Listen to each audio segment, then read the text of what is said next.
Hello everyone, Mr. No Souls here, and today we're going to be discussing the Paladin from the 2024 Player's Handbook. Now this is similar to the Cleric, but they are generally considered to be more upfront and personal, less caster focused, more fighter kind of focused. They used to be a cross class between fighter and cleric in earlier editions of D&D, but they have recently, and I say recently, like early 2000s, they went and actually made Paladin one of the base starting classes that you can start as. Now, you can see here, primary abilities is strength and charisma, and you're going to be saying, wait, why charisma? Charisma is how well you can talk to people, right? Well, they also tend to be kind of a face man of a party because of their casting modifier is actually just how charismatic they are. Why I never really understood, but a lot of the time it is very useful if you want someone that's going to be talking to the party, uh like convincing people to do things or having interactions with noble lords. Paladins are really good classes for that, and they also have a pretty strong hit die, being that standard d10 for frontline fighters.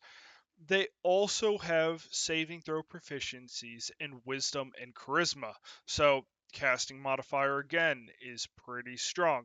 However, there is a little bit of a flip-flop between primary ability for your melee and checks and your proficiency in wisdom. Now, again, having a really small skill list, they have two options that they can pick from in athletics, insight, intimidation, medicine, persuasion, or religion.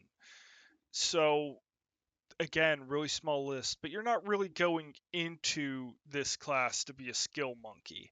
You're going into this class because you're here to do damage, and paladins are pretty good at that. You also have simple and martial weapons, so you have the entire weapon list.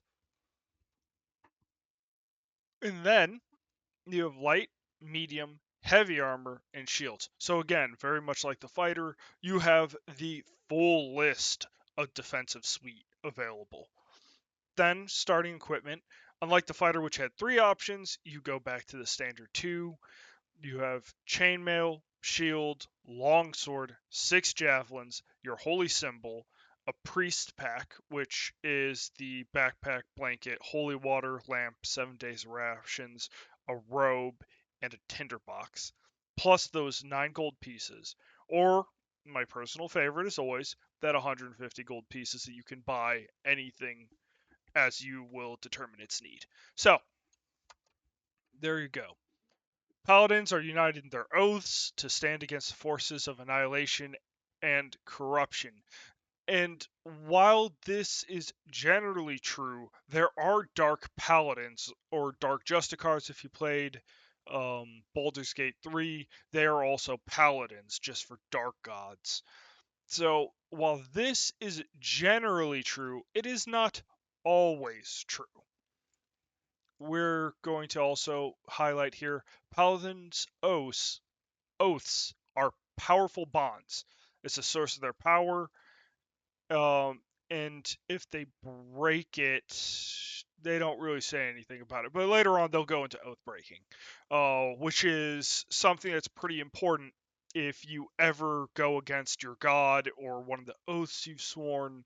You can end up with some very serious consequences, especially depending on what god you're following. Now, starting out as level 1, you gain all their traits and you gain all their features, standard of every class. But if you multi-class into the character, you gain their hit point die, their proficiency with martial weapons, and training with light and medium armor and shields. Again, you don't gain that heavy armor. So, if you're wanting to take this class, for that heavy armor, that's a good reason. If you're wanting to cross class into it, no, you are not going to be as tanky as you possibly can be because you won't have that heavy armor option. Now, Paladin class features is dense, pretty dense. Every level has something kind of occurring. You have a couple little gaps, but across the board, pretty solid. So, now, what do you get level 1 right out the gate? You're going to get Lay on Hands, which is a healing ability that is touch based. You have a pool of healing power that replenishes only on long rests. And with that pool, you can restore a total number of hit points equal to 5 times your paladin level. So at level 1, you have 5 hit points. And they don't actually call it out in this table. Okay, that's fine. As a bonus action, so it's a bonus action you have to use, you touch a creature or yourself. Don't go touching yourself in combat unless you're in a safe spot. Draw power from the pool to heal. Number of hit points to that creature up to the maximum amount remaining in the pool. So if you have 5 hit points, you can also, give 3 hit points there, 2 hit points to yourself. There you go. You can also expend 5 hit points from the pool to remove the poison condition from a creature. Those points don't also count as healing. So, no, removing conditions do not count as healing. You removed a condition. Spellcasting, you learn your spells through meditation and prayer. You get the Paladin spell list. You get, let's see, number of spots are in the feature. You gain all expended slots on a long rest. Note, you don't get anything back for short rests. Prepared spells, level +1. Choose 2 level 1 spells right out the gate. So you have 2 level 1 spells. Interesting. Steering Smite is a spell. Smite used to be a feature. I don't know if you still have those.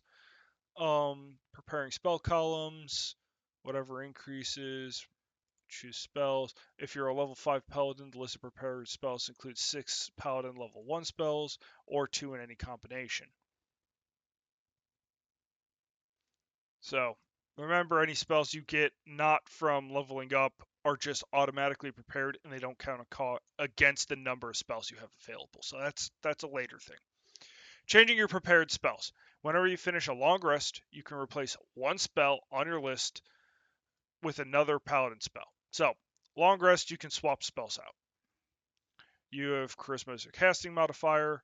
You have a holy symbol, which again is an amulet, an emblem, or a reliquary, and you have to hold the amulet.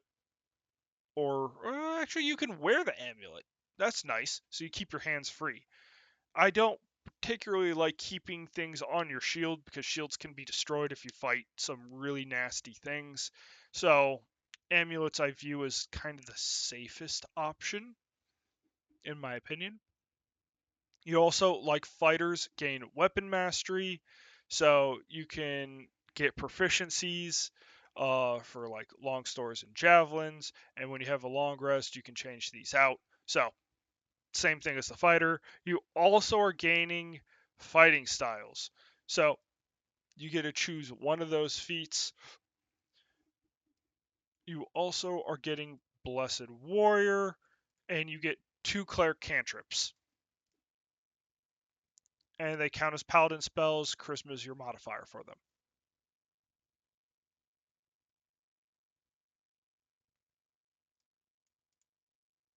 Oh, okay. So you get to choose the fighting style or Blessed Warrior. Interesting. So you can effectively get 2 cantrips, or you can gain a fighting style. Okay, that makes sense. Then level 2, you're getting your Paladin Smite. You always have Divine Smite prepared. In addition, you can cast it without expending a spell slot, but you must finish a long rest before you do it this way. Interesting. So it's now a spell, and it's a bonus action spell. Fascinating. Instead of being a feature, it's a spell now. Channel Divinity. At level 3, you gain the ability to channel Divinity directly from the outer planes to feel magic. You start with one such effect, which is Divine Sense. Goes on. You get to choose an effect. Okay, so when you use this class Channel Divinity twice, you can regain one of its expended uses if you use a short rest. You regain all uses on long rest. You gain additional uses when you reach Paladin level 11. Channel Divinities are a DC saving throw equal to your spellcasting or your spell save DC from this class's spellcasting feature. Okay, so interesting. Divine Sense, as a bonus action, you can open your awareness to detect celestial fiends and undead, and for the next 10 minutes, or until you have the incapacitated condition, you know the location of any creature of those types within 60 feet of yourself. You know its creature type within the same radius. You also detect the presence of any place or object that has been consecrated or desecrated, as with the Hollow spell. So, you pretty much gain the ability to sense a lot of things. At level 3, you gain your subclasses. I'm guessing these are also, yeah, these are all your oaths. So these are what you can break if you don't follow the words of your god. Breaking your oath, a paladin tries to hold the highest standard of conduct even amongst the most dedicated of fallibilities? Yeah, I think that's how I say that. Sometimes a paladin transgresses their oath. A paladin who's broken a vow typically seeks absolution, spending all night as a vigil, as a sign of penance, or undertaking a fast. After a rite of forgiveness, the paladin starts fresh. If your paladin unrepentantly violates their oath, talk to your DM. The paladin should probably take a more appropriate subclass or even abandon the class and adopt another one. So, yeah, this is one of the few classes that have hard rules around it. There's not many of them. I believe there actually used to be more classes with these kind of rulings, but as time went on, they slowly got removed. However, it is what it is. At level 4, ability score improvements, you get 3 ability score improvements at 8, 12, and 16. At level 5, you gain extra attack. At level 15, you gain Faithful Steed, which effectively gives you the Find Steed options, and you can cast a spell once without expending a spell slot. You regain the ability on a long rest. So, you effectively have the ability to find a mount. And there is mounted combat, and there's specific rules for mounted combat. Paladins are one of the few classes that really are built around that early on. Fighters can also go into it, but you don't normally see like your barbarian or your cleric. Your barbarian, your cleric, um, your monks, they don't really do mounted combat. Paladin's one of the few classes that really do it. Level 6, Aura Protection. You radiate a protective, unseeable aura, 10-foot emanation, so 20-foot wall to wall, with you as the center, that originates from you, and it goes on until you're incapacitated. You and your allies gain a bonus to saving throws equal to your charisma modifier. If another paladin is present, a creature can benefit from only one aura protection at a time. The creature must choose which aura is active. So, there you go. You gain your first aura, an AoE bonus to saving throws. At level 9, you get Abjure foes. As a magic action, you can expend one use of your class Channel Divinity to overwhelm foes with awe. As you present your holy symbol or weapon, you can target a number of creatures equal to your charisma modifier that you can see within 60 feet of yourself, and each target must succeed a wisdom saving throw or have the frightened condition for 1 minute or until they take any damage. While frightened this way, a target can do only one of the following during a turn: move, take an action, take a bonus action.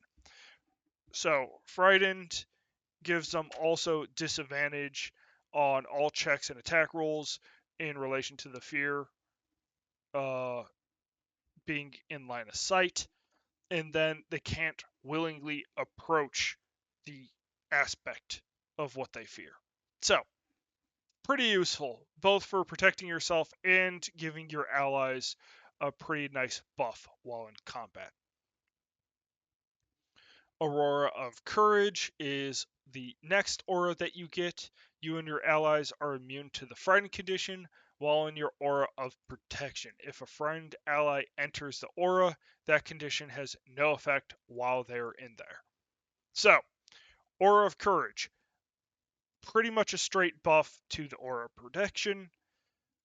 At level 11, you gain Radiant Strikes. Your strikes now carry supernatural power when you hit a target with an attack roll using a melee weapon or an unarmed strike. So, little interaction also possible with the monk. The target takes an extra 1d8 radiant damage. Not bad. So, now, the next one is level 14, Restoring Touch. When you use Lay on Hands on a creature, you can remove one of the following conditions from the creature, which is blind, charmed, deafened, frightened, paralyzed, and stunned. This is on top of the poison as well being in that list. You must expend 5 hit points from the healing pool to remove each of these conditions. These points don't count as healing. So, you can remove multiple conditions. You just have to expend 5 hit points for each. Pretty nice. That's a pretty nice little touch. And then level 18, Aura Expansion. You now have a 30-foot aura instead of a 10-foot aura radius. So this now is a 60-foot wall-to-wall emanation from yourself. Now 19 is an epic boon. You can gain True Sight through this list. Note there is nothing for reaching level 20, which is interesting. Normally you see something for level 20.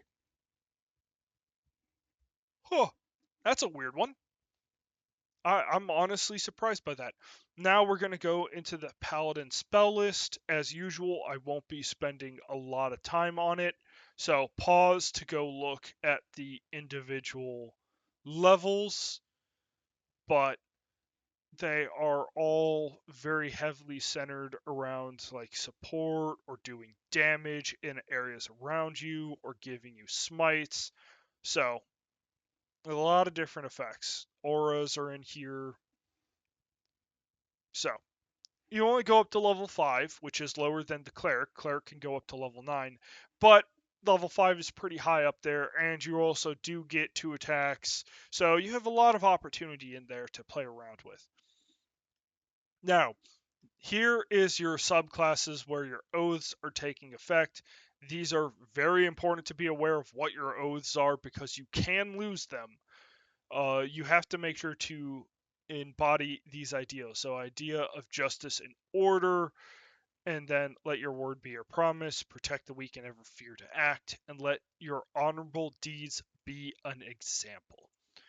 You gain some spells right out the gate if you adhere to these words.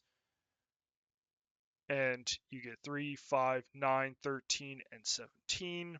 You also gain the Sacred Weapon is when you take an attack action. You expend 1 use of Channel Divinity to imbue your melee weapon with an holding of positive energy, and for 10 minutes or until you use this feature again, you add your Charisma modifier to attack rolls you make with the weapon, and each time you hit, you cause it to take normal damage or radiant damage. Your weapon also emits bright light in a 20-foot radius and dim light 20 feet beyond that. That's pretty good. That is nice to be able to be the nightlight of the party at times. You can also end this effect early for no action. I personally also like the rule that you can just extinguish the light and turn it back on without turning off the feature, because sometimes it's useful to be able to effectively just dim yourself down and then pop it back on just to like surprise people if you're going to go into an ambush or something. Level 7, Aura of Devotion. Aura of Devotion. I don't know why I keep saying Aurora. It's Aura. I know that. I keep saying it regardless. You and your allies have immunity to the Charmed condition while in the Aura of Protection. If a Charmed ally enters the Aura, that condition has no effect while they're in there. So you just gain straight up immunity to Charmed. That's nice. No, you don't have to burn anything for these auras. They are just automatically on. They are emanating from yourself as a default. Level 15, you get Smite of Protection. Magical Smites now radiate protective energy whenever you cast Divine Smite. You and your allies have half cover while in the Aura of Protection. This aura has this benefit until the start of your next turn. So you effectively give everyone half cover. That's pretty nice. And you're going to say, what is half cover? That's a +2 bonus to your AC and Dexterity saving throws. This is pretty nice. Level 20, you gain Holy Nimbus. As a bonus action, you can imbue your aura of protection with holy power, granting the benefits for 10 minutes or until you end them. Once you use this feature, you can't use it again until long rest. You can also restore your uses of it by expending a level 5 spell slot. So, your top spell slot, you can get Holy Nimbus. Holy Ward, you have advantage on any saving throw you are forced to make by a fiend or undead. Pretty nice. Radiant damage. Whenever an enemy starts its turn in the aura, that creature takes radiant damage equal to your charisma modifier plus your proficiency bonus. Or sunlight.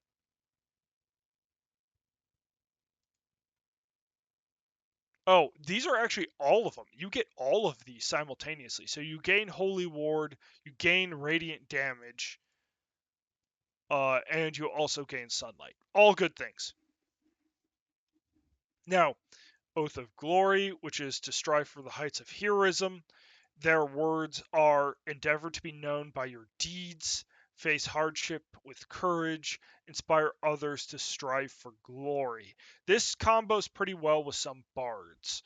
Immediately after you cast Divine Smite, you can expend one use of your channel Divinity and distribute temporary hit points to creatures of your choice within 30 feet, which can include you. Total number of temporary hit points equal to 2d8 plus your paladin level, divided among the chosen creatures, however you like.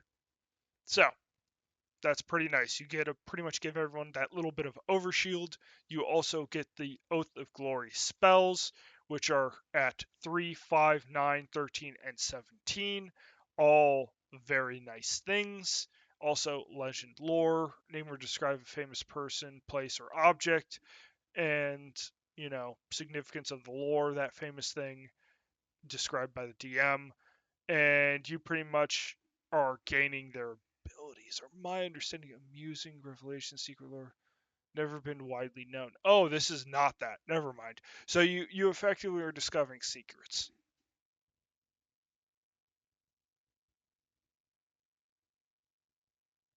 Hmm, that's interesting. Peerless athlete. As a bonus action, you can expend one use of your channel Divinity to augment your athleticism. For 1 hour, you have advantages on strength athletic checks and dexterity acrobatic checks, and the distance of your long and high jumps are increased by 10 feet. The extra distance costs movement as normal. So, there's that. At level 7, you get Aura of Alacrity. Your speed is increased by 10 feet. In addition, whenever an ally enters your Aura protection for their first time on a turn or starts their turn there, the ally speed increases by 10 feet until the end of their next turn. So, anyone that comes into your little aura here, they are given extra movement. This is on top of your normal aura that you always have emanating from yourself as a paladin. This is just an extra addition. Now, at level 15, Glorious Defense. You can turn defense into a sudden strike. When you or another creature you see within 10 feet of you is hit by an attack roll, you can take a reaction to grant them a bonus to their AC against the attack to make it miss. The bonus is your charisma modifier.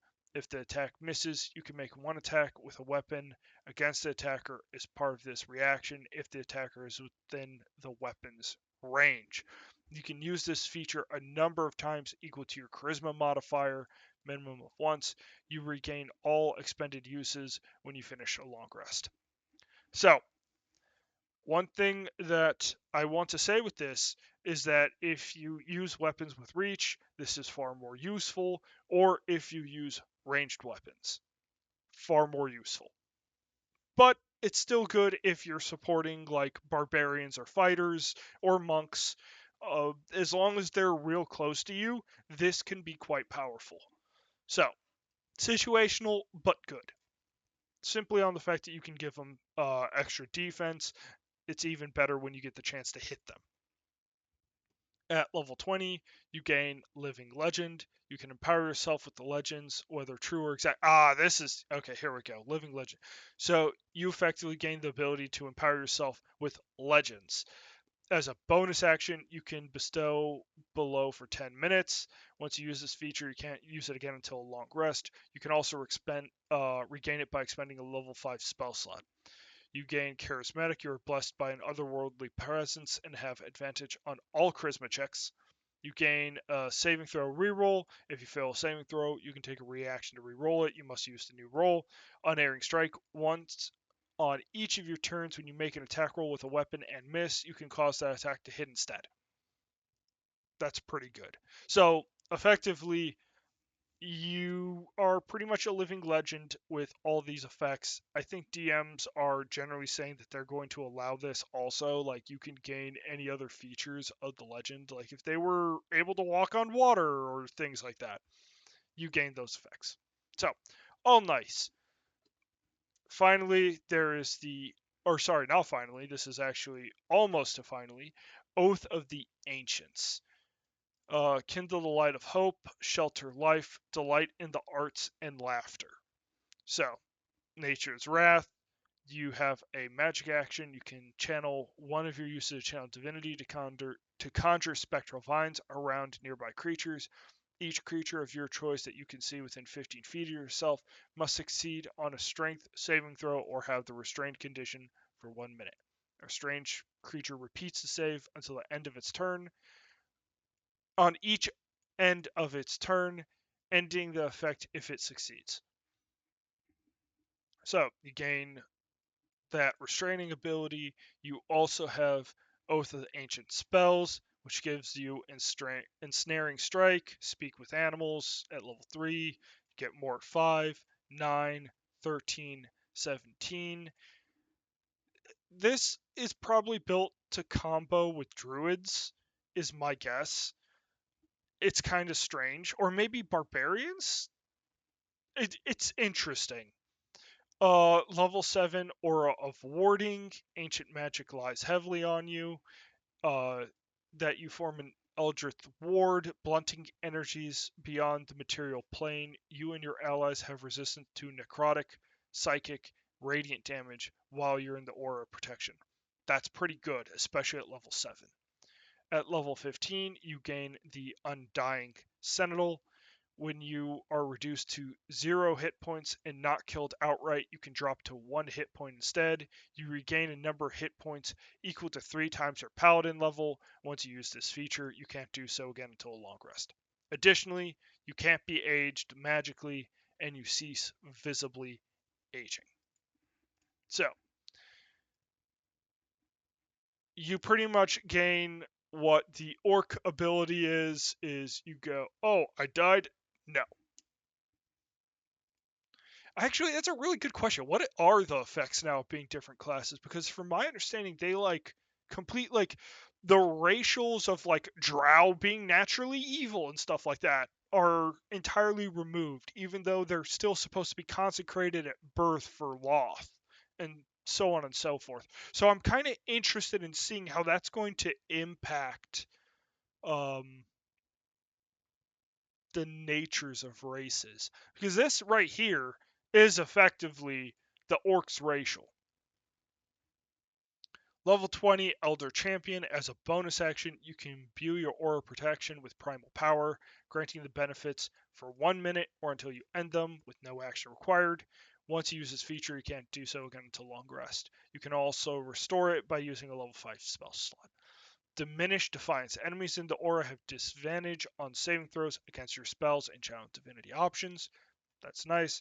Regeneration. At the start of each of your turns, you regain 10 hit points. That is very nice. Swift spells. Whenever you cast a spell that has a casting time of action, it is now bonus at. Oh! Wow!